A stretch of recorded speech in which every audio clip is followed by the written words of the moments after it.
Sometimes you need to get knocked down before you can really figure out what your fight is and how you need to fight it.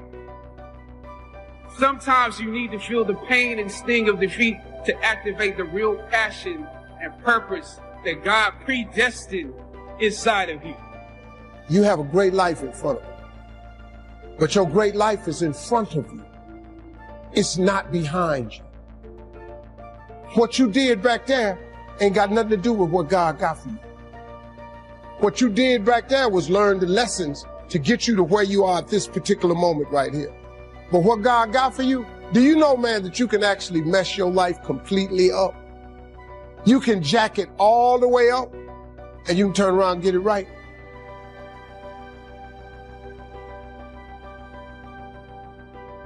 Success breeds contempt. You'll know you're winning when they start hating you. See, many people, they think that when they face resistance, that somehow now that God has left them. Because if you're not facing resistance, maybe it's an indication that you're going in the same direction as your enemy. If nobody's hating you over it, it's not big enough.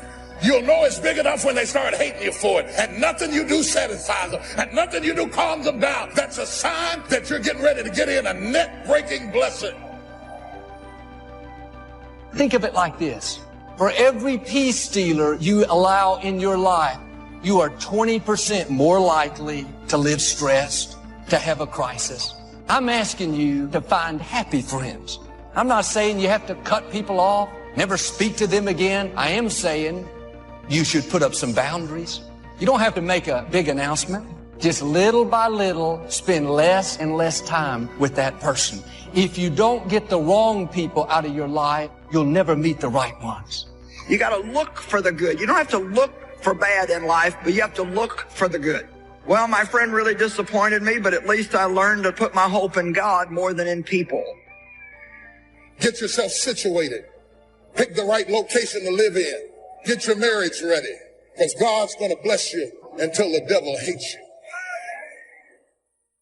The people who are closest to you need to be stable, happy, responsible people that move you towards your destiny. Like iron sharpens iron, you make each other better. Who do you have in your life? What are you giving your time and energy to? Trying to keep someone happy? Feeling guilty because you can't meet their demands? That's going to wear you out. It's time to make a change. You can't please everyone.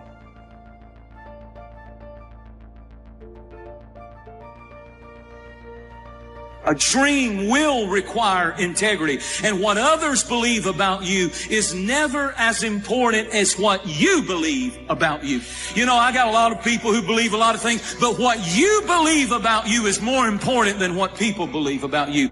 You need to grow. And the only way you're going to grow is when you listen and when you learn. Whenever I find myself in a place where I'm starting to feel overwhelmed, when I feel maxed out of my capacity, I always take that as a sign. I need to get some new advice, some new guidance. Where I'm going is not where I've been. I'm gaining ground. Come on, somebody. I'm gaining ground.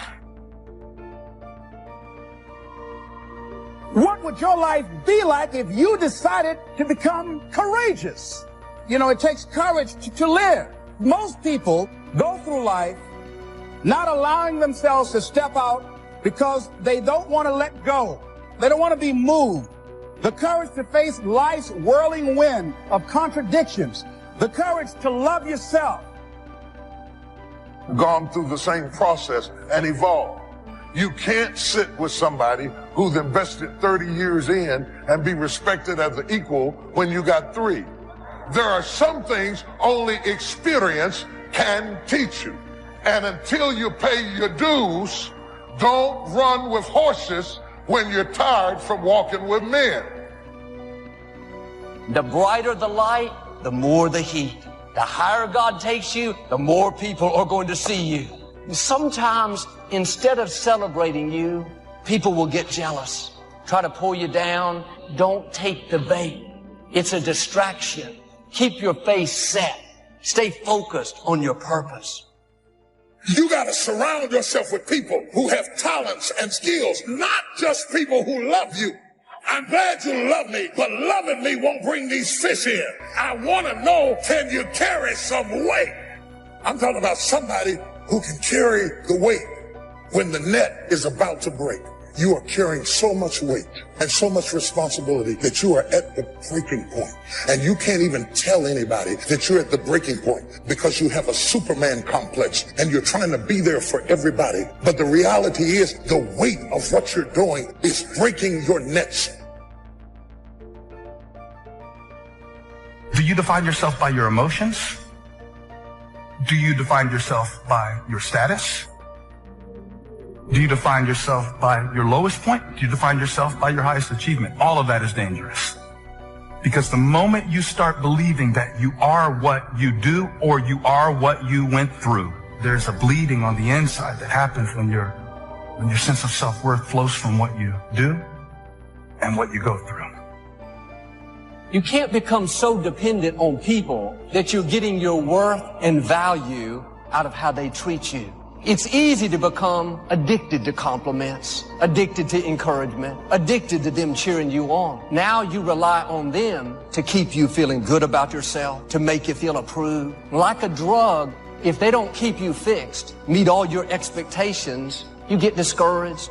The problem is you're trying to get from people what only God can give. Your worth, your value doesn't come from another person, it comes from your Creator. If you rely on people, you'll be disappointed. People will let you down. Sometimes people will even turn on you.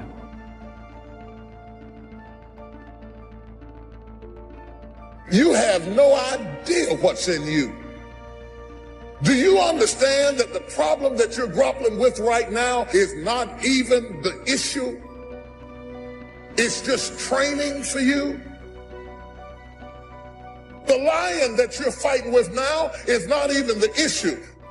God just allowed the lion to come in your life so you'd have something to work on. The lion is not important. It doesn't even matter. God is training you with the lion. God doesn't even care about the lion. He cares about you. He's using the problem to get you ready, to teach you patience, to teach you how to trust Him with no money. He's prepping you for the next release of glory so that when folks start walking out, they can walk out if they want to. You say, I know how to do that too.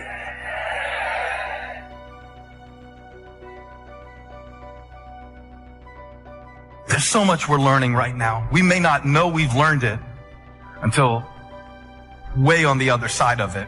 You don't really realize life lessons until later. You know that, right? It's later that you say, oh, it was good for me that I was afflicted. Oh, it's good for me that they told me no. And it's later that we see the lessons. A lot of times it's later that we see the lessons. Why don't you let the people in your life off the hook? Maybe they did the best they could.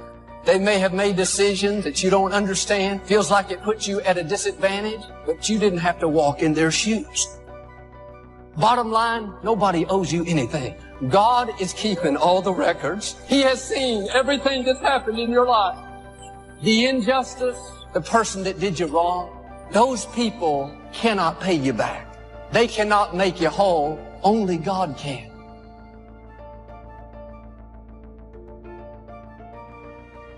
The lesson of letting go is not only that external events cause us to let go. The way God changes us is transformation from the inside out. Isn't that really relevant while you're stuck inside? That's the way God changes things?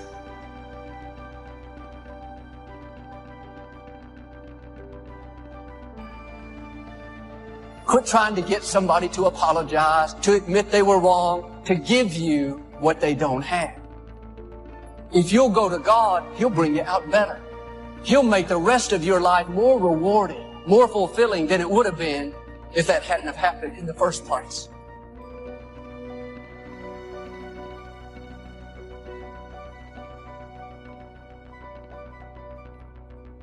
You gotta grow. You gotta expand. You gotta know that you're here for a purpose. There are no mistakes. There is a meaning. Even if you haven't found it yet, you must discover it.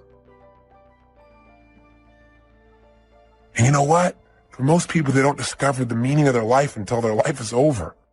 Or until somebody very close to them that they love is about to leave them. You don't have to wait for the pain to discover the meaning.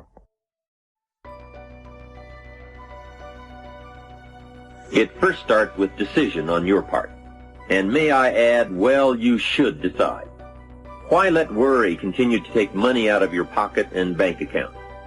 Why let worry any longer keep you from becoming all you can be? Why let it rob you of better friendship, better family relations, better profits, better results? It's a burden you can get rid of. Why not be rid of those sinking, nagging feelings that all is not going to be well, that you can't do it, that it won't work out for the best? Worry is undue concern that takes up too much of your mental and emotional time. So how will I know when I found the purpose of my life? You decide what it is. You discover it and you decide this is it. Maybe later on I'll refine it. I probably will. But for right now, this is why I'm playing the game of life.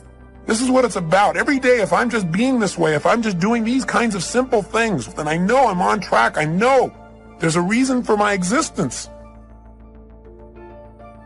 And so although you may believe it to be true about you, these doubts and negative thoughts you have, these were not your original thoughts. That's a powerful thing to understand because you weren't born this way. You weren't born doubting. You were born perfect. You were born believing you were going to do something great. You were born believing you were going to do something special with your life. As a baby, I promise you, you had no negative self-talk. You had no negative self-doubt. These are external sources. There's somebody else's thoughts they gave you because of how they felt about themselves.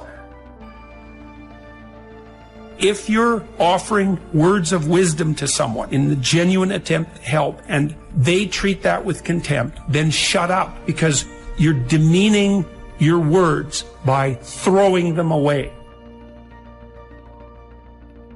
Self-confidence is self-trust. Self-confidence is building a reputation with yourself that you keep your word to you, that you keep the promises you make to you. Somebody with self-confidence has a reputation with themselves that I do the things I say I'm going to do. And so the cool thing is, self-confidence is an internal game. You do not need external accolades, external admiration in order to build self-confidence. You don't need any of those external forces. It's all done internally. You control this. And you control this by beginning today to keep the promises you make to yourself. It's not good enough just to keep the promises you make to yourself. You must acknowledge it when you do it to you to give yourself credit to create confidence momentum. Passion is the great energizer. You show me a person with passion, and I'll show you a person with energy. You show me a person that lacks passion, I'll show you a person that lacks energy. It's a fact. Passion energizes people. So the question is very simple. What are you passionate about? When you wake up in the morning, do you wake up excited, or do you just wake up? You see, it's that passion to do something, to be something, to change something, to make a difference.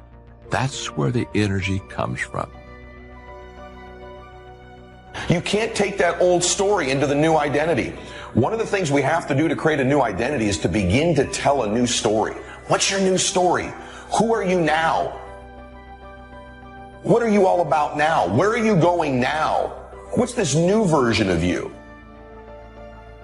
If you don't know, you can drastically change your income, change your future, change your health, change your marriage, change everything. If you don't know that, some people then go year after year after year not making much change simply because they didn't get to the class.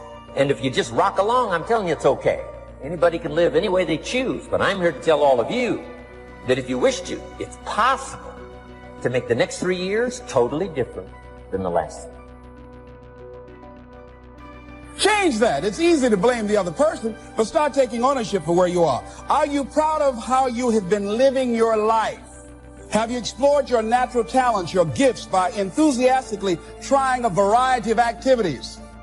So we must be like life itself. Respond to the people who deserve it by taking the first step.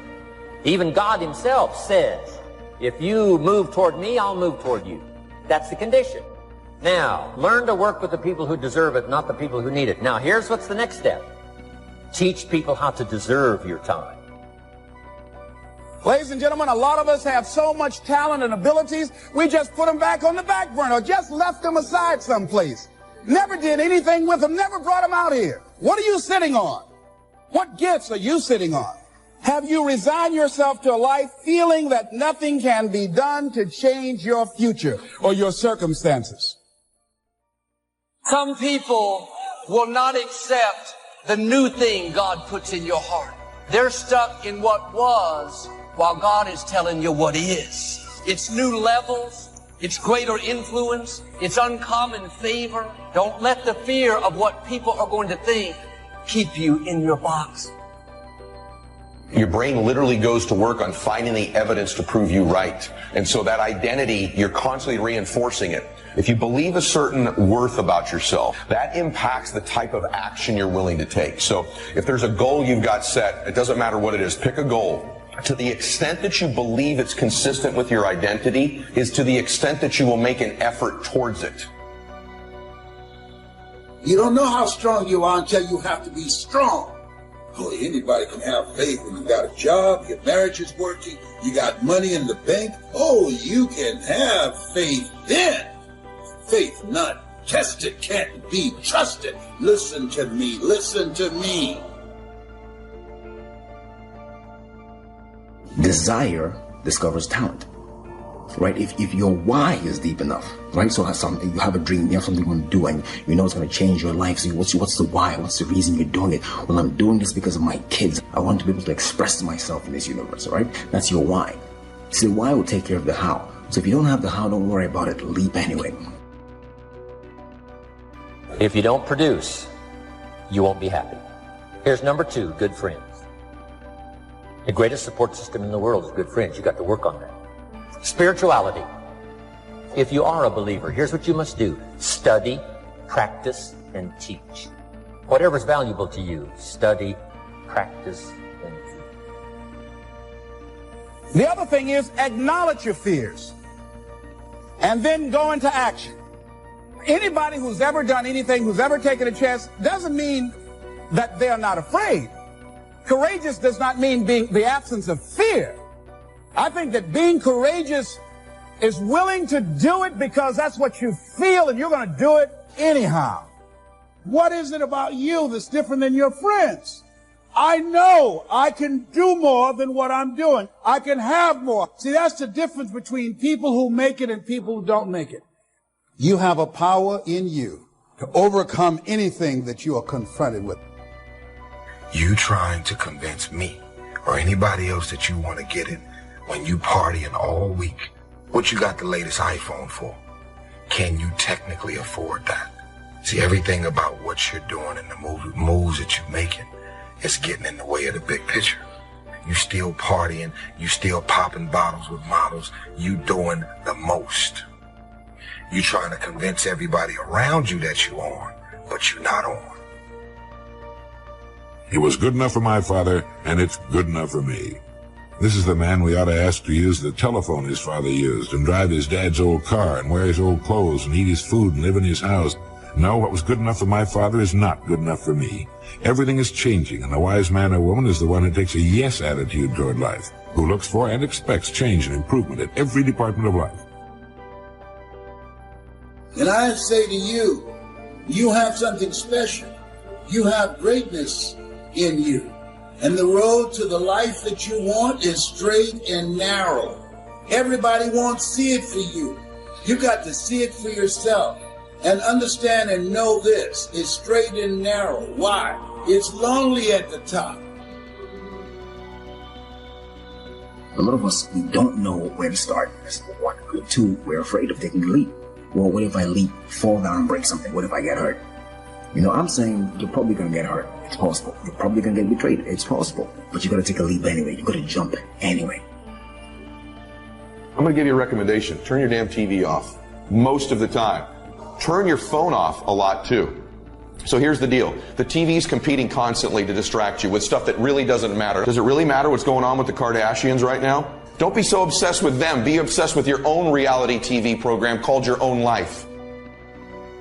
As you talk with yourself every day, how often do you ask, is what I am doing today getting me closer to where I want to be tomorrow? Am I doing all that it takes? Will I keep on doing it until? Are all of the disciplines that I'm currently engaged in taking me where I want to go? What an important question at the beginning of the month, at the beginning of the day. Because here's what you don't want to ever do. Kid yourself. With your fingers crossed, hoping you'll arrive at a good destination when you're not even headed that way. You've got to ask yourself often, Am I doing the disciplines that are taking me in the direction that I want to go? I don't want to be faked out hoping that there's someone else who's going to take care of me. They're not going to take care of me. If prices come down a little, what'll that do for your fortune and your future? Not much. If you don't make plans of your own, you'll fit into someone else's plans. Most people wake up every morning counting on this not much list. And that's why what they have is not much. They're driving what they don't want to drive, living where they don't want to live, doing what they don't want to do. Ask yourself these questions. Is this the direction I want for my life? Is it someone else's direction? Get into the debate of your inner mind. What am I doing that works? What am I doing that doesn't work?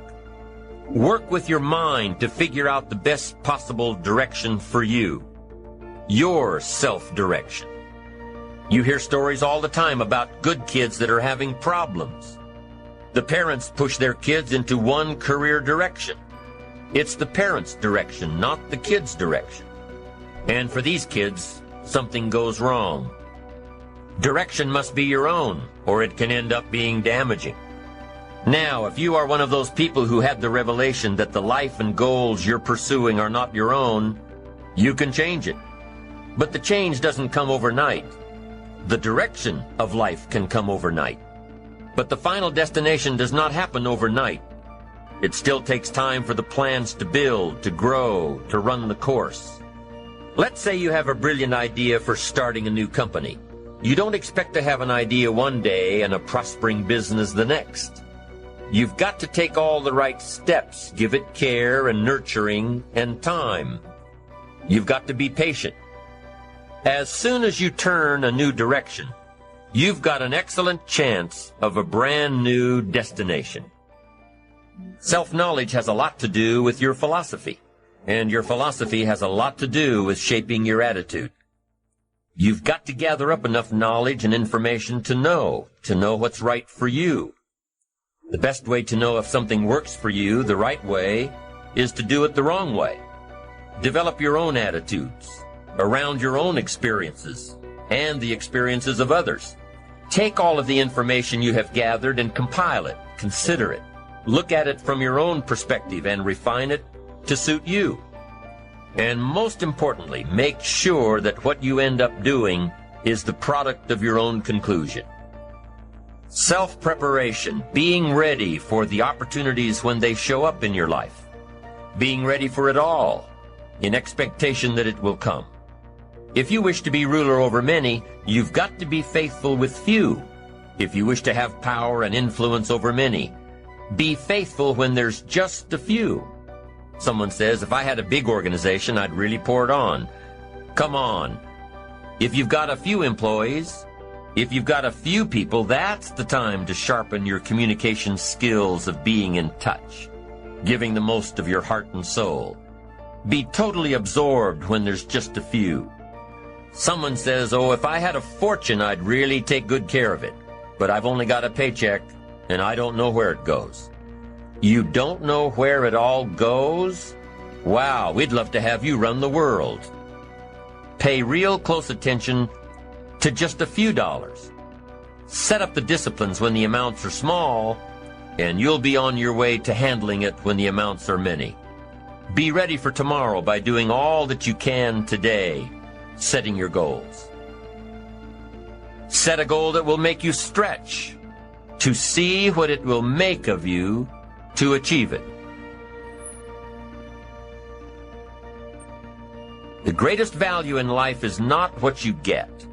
The greatest value in life is what you become. It's not what you get that makes you valuable. It's what you become that makes you valuable. Figuring out who you are and what you want. And being prepared for the day you reach your goals. Being worthy. What good is an opportunity if you're not prepared to take advantage of it? What are the important goals in your personal and spiritual life? Is one of them making a conscious effort to exercise more, to eat better?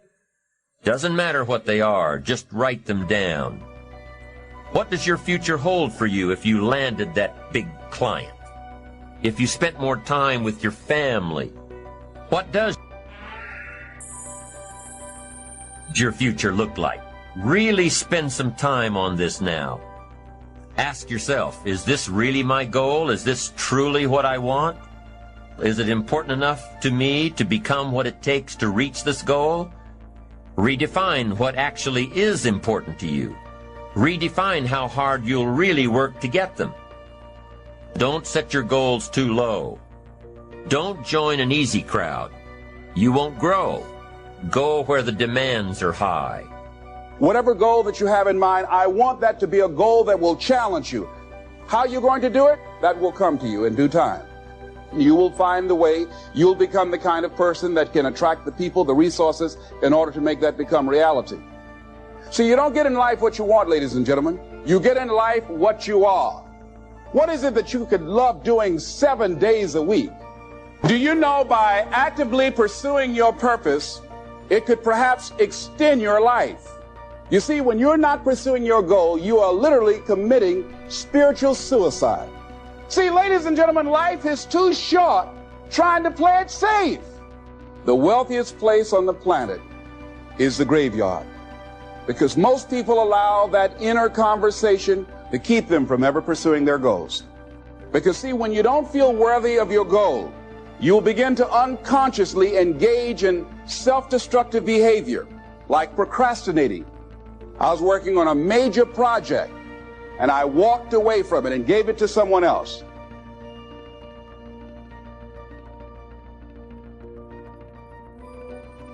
Because I didn't believe that I could handle it. We spend so much time complaining and blaming everybody. That can't get you where you want to go. That cannot create your reality for you. Given my circumstances, ladies and gentlemen, I shouldn't be doing what I'm doing right now. When I was in 5th grade, I was identified as EMR, labeled educable mentally retarded. That once a person's mind is expanded with an idea, it can never be satisfied to going back to where it was.